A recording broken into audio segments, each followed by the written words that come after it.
Hope you guys enjoyed this small, no commentary, cinematic vlog. Today I climbed Mount Kobo, which is kind of a mountain that you can see behind me, and it was a really beautiful place because I didn't expect to see Fuji that beautifully from up there, and I have never seen that in any guidebook or anything.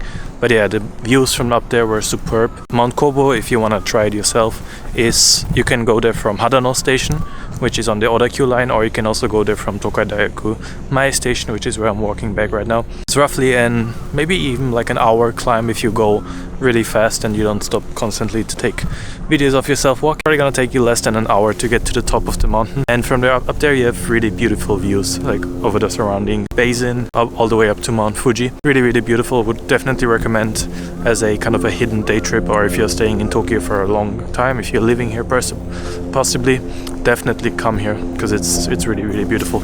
And yeah, in spring they have sakura season up there, so I don't know if you saw that, in spring all of the trees around the pagoda, the viewpoint, are pink because of the sakura season, and it's really nice. So definitely gonna be back here in spring once March or April hits and sakura season is in full swing. So yeah, hope you enjoyed today's vlog. It was a bit different, but yeah, it's gonna be this end of Vlogmas soon, so I thought why not try something different for the end.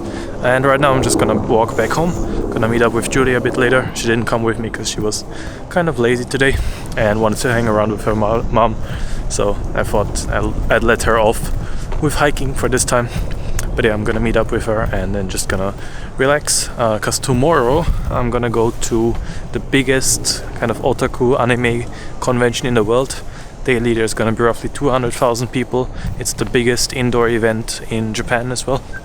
So yeah, really enjoying, and Joy's calling me right now, so if you want to see that, tune in tomorrow, and as always, like, subscribe. I'll see you tomorrow.